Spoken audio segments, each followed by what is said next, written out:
Assalamualaikum Nurdin, apa kabar? Apa kabar? Baik, Mbak Ari. Alhamdulillah kita bisa bertemu lagi. Dan Nurdin hadir ke sini dalam rangka reuni perak IPB. Nurdin adalah siswa teladan dari SMP dan SMA ya. SMP tahun 1989 dan SMA tahun 1992 dari Jambi. Apa sih yang menjadi poin pada saat itu Nurdin bisa dipilih menjadi siswa teladan? Saya pikir mungkin bahwa masing-masing teladan yang saya ketemu juga kan punya hal yang unik gitu, punya kreativitas dan juga punya bakat masing-masing, punya strength masing-masing. Jadi mungkin mengalir saja waktu itu tesnya, jadi saya ikutin saja tesnya sebaik-baiknya. Jadi saya tuh tipikal yang tidak punya cita-cita yang begitu tinggi, tapi ketika ada kesempatan berusaha untuk memaksimalkan kesempatan itu, kemudian menyelesaikan dengan sebaiknya, sebaik-baik mungkin gitu. Aktif di kegiatan sekolah tapi memang. Aktif di kegiatan sekolah. Ya, saya dulu ketua OSIS, saya juga mendirikan majalah sekolah, juga pramuka dan sebagainya. Ya, alhamdulillah mungkin itu salah satu faktor yang kemudian membuat saya menjadi utusan dari Provinsi Jambi pada waktu itu. 2 kali ya, betul. Pada saat tahun 1989 berarti ya, pertama kali itu apa tuh kesannya pertama kali? Yang berkesan buat saya, satu, pertama kali memang saya melihat Jakarta waktu itu. Jadi saya tidak pernah melihat Jakarta kecuali di TV waktu itu. Tapi yang kedua adalah, yang lebih berkesan adalah saya ketemu anak-anak hebat dari 27 provinsi yang lain. Jadi ada 53 anak-anak hebat yang kemudian sampai sekarang itu mereka semua itu masih menjadi inspirasi buat saya gitu. Masing-masing itu punya kehebatan masing-masing, semangatnya luar biasa, dan itu tetap menjadi inspirasi buat saya sampai pada hari ini. Dan akhirnya semangat itu ketemu lagi di tahun 1992. Ya, alhamdulillah waktu itu ketemu beberapa teman-teman yang tahun 89 kita bertemu, kemudian tahun 1992 ketemu, dan semangatnya tambah lebih luar biasa. Jadi mereka itu tambah menginspirasi saya. Yang menarik juga ketika hadir di acara peringatan 17 Agustus ya, bahwa bagaimana kemudian melihat sisi yang lain ada para pejuang kemerdekaan. Jadi mereka bisa menyaksikan mereka hadir di situ tuh, saya melihat bagaimana mereka itu sudah luar biasa menjadi founding father negeri ini, dan kemudian tinggal kitanya nih, generasi muda mau diapakan negeri ini. Jadi saya melihat bahwa ada fondasi yang sudah dibangun luar biasa, tinggal kita punya semangat meneruskan semangat kemerdekaan itu. Jadi memang mungkin dari salah satu ciri khas dari teladan itu adalah kemauan belajar ya. Dan ya terutama kerja keras. Rajin ya. Betul-betul. Nah, kemudian akhirnya sesudah lulus dari SMA itu mendaftar ke... Saya kuliah di UGM, di jurusan teknik mesin. Jauh sekali ya? Ya jauh, dari Jambi kemudian ke UGM, ya betul jauh sekali. Undangan atau? Saya undangan waktu itu. Waktu itu saya undangan, terus tadinya tuh saya tuh senang menggambar. Jadi ada beberapa teladan lain juga senang menggambar. Jadi saya tuh pengen masuk isi seni rupa. Tapi karena merasa bahwa orang tua saya bilang mungkin prospeknya kurang, menggambar yang lain saya temukan teknik mesin itu masih ada menggambar. Jadi saya milih jurusan teknik mesin. Betul, saya malam. Sampai malam menggambar. Yang menarik kuliah itu adalah mungkin kalau teman-teman tuh lulusnya cum laude gitu ya. Kalau saya tuh lulusnya kemelut gitu. Kenapa? Jadi saya tuh jurusan teknik mesin. Saya tuh mengambil jurusan bahan dan kemudian struktur. Jadi kalau namanya tesis itu adalah kita harus membuat spesimennya diuji, kemudian diambil gambar mikrostrukturnya, kemudian nanti menguji bahwa kekuatan bahan itu. Jadi saya tuh ngerjakan skripsi saya 7 bulan tuh. 7 bulan karena kan harus mencari pipa dan sebagainya. Karena saya besar dari keluarga tidak mampu, saya skripsi itu dibiayai oleh Pertamina Cirebon waktu itu. Jadi 7 bulan saya kerja di Cirebon, mengambil spesimen dibawa ke Jogja, kemudian dianalisa. Hari itu semua analisa sudah menunjukkan hasil yang sangat luar biasa. Jadi hari itu saya bisa pulang awal, itu jam 2 pagi tuh. Jadi kalau labnya teknik mesin itu buka 24 jam. Jadi kerja terus kurang lebih 7 bulan itu. Hari itu karena hasilnya sudah bagus, saya pulang ke rumah tuh. Jadi spesimen-spesimen itu saya taruh di dalam tas tuh. Akhirnya saya mampir di dekat rumah itu ada masjid. Sholat subuh di situ, tasnya saya taruh di depan. Gak kebayangkan kalau habis sholat subuh ternyata tasnya hilang, dan itu terjadi. Jadi itu data-data saya, itu skripsinya saya, dan hilang pada hari itu. 7 bulan perjuangan. 7 bulan perjuangan itu. Jadi kalau saya bilang ke teman-teman bisa lulus cum laude, kalau saya lulusnya cum laude gitu. Kemelut gitu karena. Jadi harus diulang kembali. Harus diulang lagi. Hari itu saya ingat hari Rabu. Ada ini tangisan? Iya. Karena kan 7 bulan ya, effortnya luar biasa. Jadi kalau kerjanya di Cirebon, karena saya itu dulu tidak keluarga yang mampu, Jadi kalau ke Cirebon tuh naik kereta Argo Lilin. Nggak tahu kan kereta Argo Lilin? Kalau ada Argo Bromo kan. Argo Lilin tuh kereta ekonomi. Jadi karena tidak lampunya suka mati, kita pakai lilin. Terus kita bilang ini Argo Lilin. Nah, seperti itu. Nah itu perjuangan itu akhirnya dalam 1 hari itu hilang semua.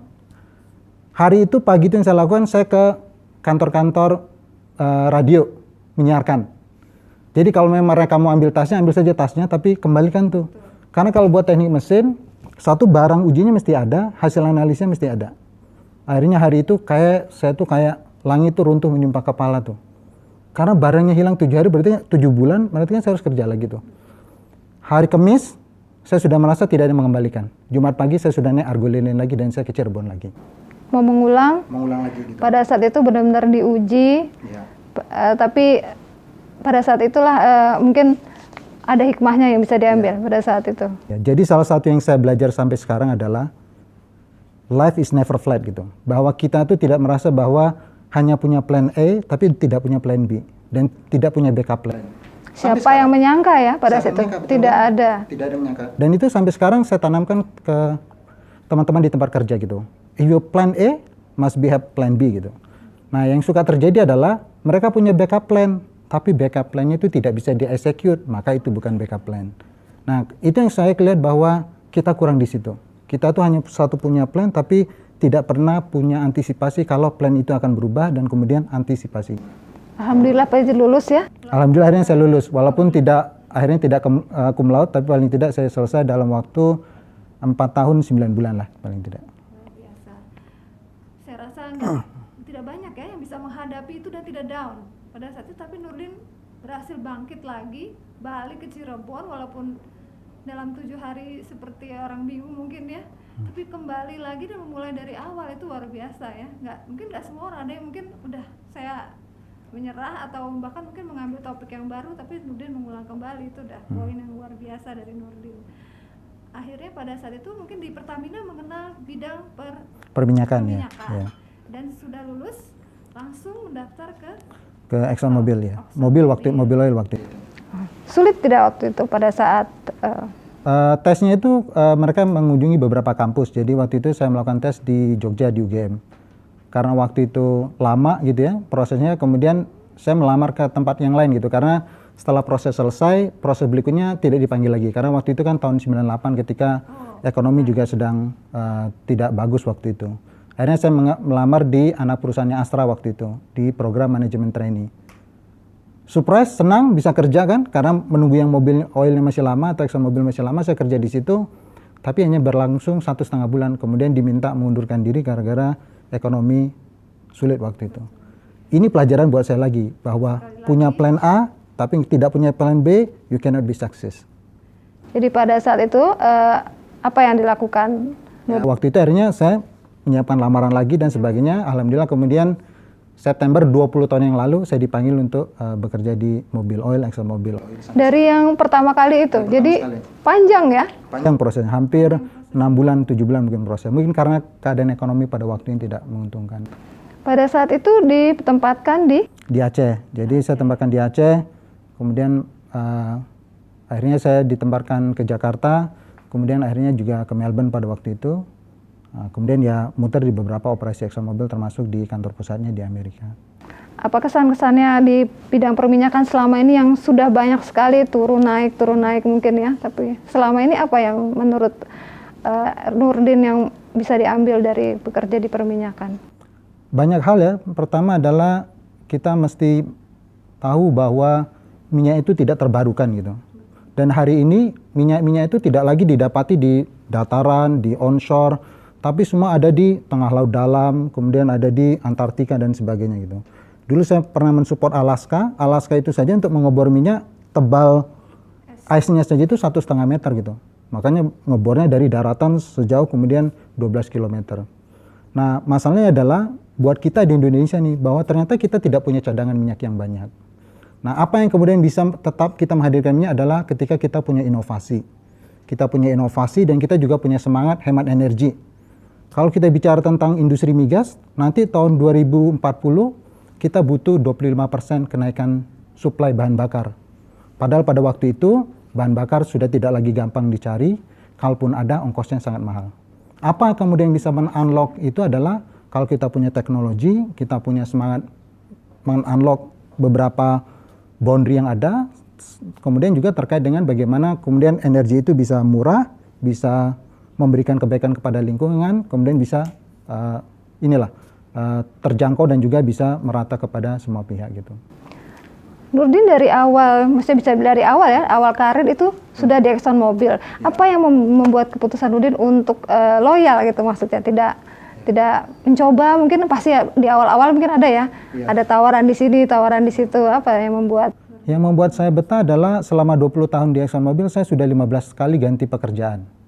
Artinya itu saya itu baru, artinya setiap hari ketemu tantangan baru, ketemu orang-orang baru, di situ punya semangat untuk bisa silaturahim dengan teman-teman baru, pekerjaan baru, challenges yang baru, sehingga kan kalau kita di challenge kan kita punya semangat bahwa ini tidak bisa berhenti di sini. Saya harus bisa, kemudian saya harus bisa lebih baik lagi. Dan alhamdulillah sampai sekarang masih bekerja di perusahaan ini.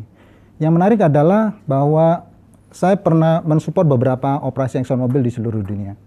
Yang saya lihat adalah bahwa kalau dibanding dengan orang-orang Indonesia ya, orang-orang di luar itu, kita ternyata sangat mampu.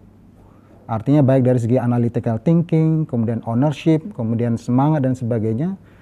Tapi ada beberapa hal yang kemudian kita perlu lebih men-sharpen our pencil terkait misalnya ini adalah thinking ahead of the game gitu. Jadi saya lihat teman-teman itu adalah ya besok dipikir, hari ini mikirin buat besok gitu. Padahal look, kalau kita bicara tentang energi sekali lagi adalah energi yang kita dapatkan hari ini itu karena penemuan cadangan energi 20-30 tahun yang lalu.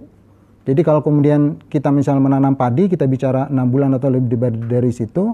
Tapi kalau kita bicara menghadirkan energi, menghadirkan minyak, menghadirkan gas, 30 tahun lalu, 20 tahun yang lalu kita masih sudah menemukan gasnya gitu. Karena kan sejak ditemukan, ada masa pembangunan, ada masa komersialisasi dan sebagainya.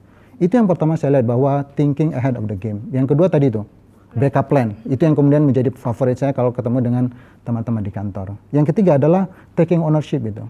Bahwa kadang-kadang ketika kita keliru ya kita mesti admit bahwa it is my fault, kemudian saya tahu itu, kemudian dari situ saya belajar, dari situ saya perbaiki.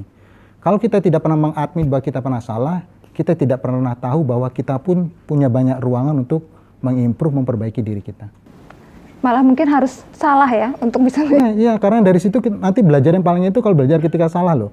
Kalau kita belajar selalu benar, ingatnya paling-paling akan tidak sebagaimana kalau kita belajar dari hal yang salah. Nah, sekarang Nurdin sudah membawahi banyak sekali ya. Itu apa yang menjadi kiat-kiat Nurdin bisa menjadi seorang pemimpin yang baik? Ada beberapa hal. Yang pertama adalah mendengarkan. Ya, kita kan kadang-kadang bahwa ketika pemimpin bahwa kita merasa kita selalu benar. Padahal masing-masing orang punya hal-hal yang strength atau punya kekuatan yang kemudian kita tidak punya. Kalau kita tidak mendengarkan maka boleh jadi kita akan mengambil keputusan yang salah. Yang kedua adalah terkait dengan bagaimana sikap kita ketika ada orang bersalah. Kalau kemudian sikap kita selalu negatif, kedepannya kita tidak akan pernah ketemu orang yang datang kepada kita kemudian dia admit kalau dia salah. Kadang-kadang leader itu, ini ya, kalau orang bilang adalah leader itu misalnya ada sekelompok orang, ketika leader itu adalah dia bisa melihat yang orang lain tidak melihat hal yang sama, tapi seorang leader akan melihat hal yang berbeda dari mereka yang lain, dan itulah leader gitu. Jadi leader itu tidak hanya ditumbuhkan, tapi dia juga bisa di-encourage, dia juga bisa dipupuk dan sebagainya gitu. Tapi taking ownership salah satu juga bagian dari tugasnya seorang leader. Amanah yang luar biasa. Tapi mungkin kepuasannya juga luar biasa ya pada saat kita bisa membangun sebuah tim yang luar biasa juga. Menurut saya itu kalau industri migas kan industri yang kaya akan resiko ya, terutama kalau di tempat saya beroperasi itu lapangannya mengandung H2S yang tinggi. Jadi 1,4% H2S bau dan juga bisa mematikan gasnya. Tapi tugas paling besar adalah bisa memastikan mereka datang ke kantor selamat dan bisa pulang dengan selamat. Itu sebuah jadi harus ketertibannya juga harus dijaga ya. Keselamatan menjadi hal yang penting dan sebagainya. Apa kecenderungan anak-anak sekarang ini menurut Nurdin? Nah itu yang kemudian mungkin beberapa teman nanti mengulaskan hal yang sama ya. Kalau kita dulu kan segala sesuatunya harus dengan kerja keras. Saya ingat waktu kuliah di teknik mesin dulu, teman-teman teknik kimia tuh skripsinya tuh ditulis pakai tangan tuh, stebel segini ditulis pakai tangan gitu. Artinya kita itu mendapatkan sesuatu mesti kerja keras gitu. Tapi disitulah kemudian membangun ownership kan, karena kalau kita mendapatkan sesuatu dengan gampang, kita pun merasa take it for granted, kemudian kita pun merasa I'll get to that point gitu. Padahal Saya pikir sekali lagi bahwa life is not that flat, bahwa hidup itu bisa berubah kapanpun, rencana A bisa menjadi rencana B. Kalau kemudian kita tidak mempersiapkan itu, we cannot win the game. Kita tidak akan bisa lebih baik lagi sebagai bangsa dan kedepannya. Jadi itu poin yang pertama mungkin selalu Nurdin tekankan kepada timnya, kepada anak-anak yang baru yang mungkin barusan bergabung. Dan sebagai teladan mungkin ya harus selalu memberi contoh yang baik kepada mereka begitu ya.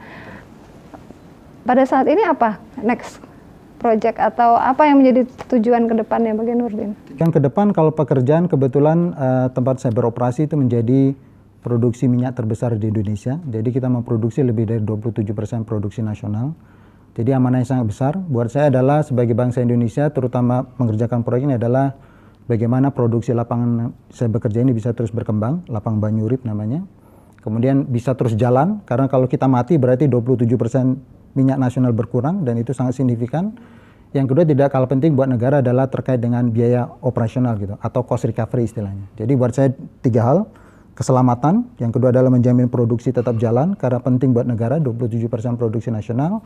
Yang ketiga adalah berusaha untuk tidak membebani APBN dengan cost recovery yang tinggi. Jadi itu yang menjadi semangat saya, semangat teman-teman di lapangan Banyurip, dari Banyurip untuk Indonesia kami menyebutnya.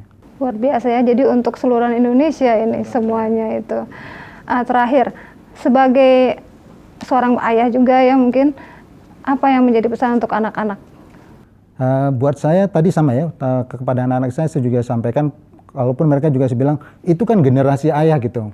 Sekarang semuanya gampang ya, selalu ada jawaban gitu. Tapi saya sampaikan kepada mereka, even untuk mendapatkan akses lihat ke handphone pun, kamu juga harus mencharge-nya, harus menghidupkan tombolnya, bahwa tidak ada sesuatu yang bisa didapatkan begitu saja. Mesti ada effortnya di situ gitu. Alhamdulillah anak-anak ketika kita di Amerika, mereka sekolah di Amerika, mereka belajar gitu, bahwa di sana itu ketika anak-anak mau mendapatkan sumbang untuk sekolahnya, mereka itu harus melakukan sebuah effort gitu. Jadi anak saya mau minta uang sumbang buat sekolahnya, dia mesti mijitin saya dulu itu.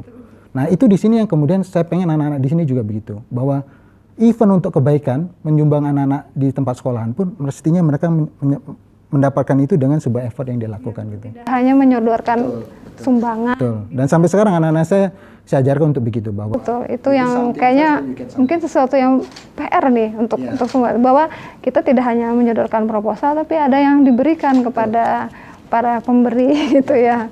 Terima kasih banyak Nurdin. Mari, terima kasih nih, luar biasa bisa ketemu Mbak Ari yang siswa teladan juga nih.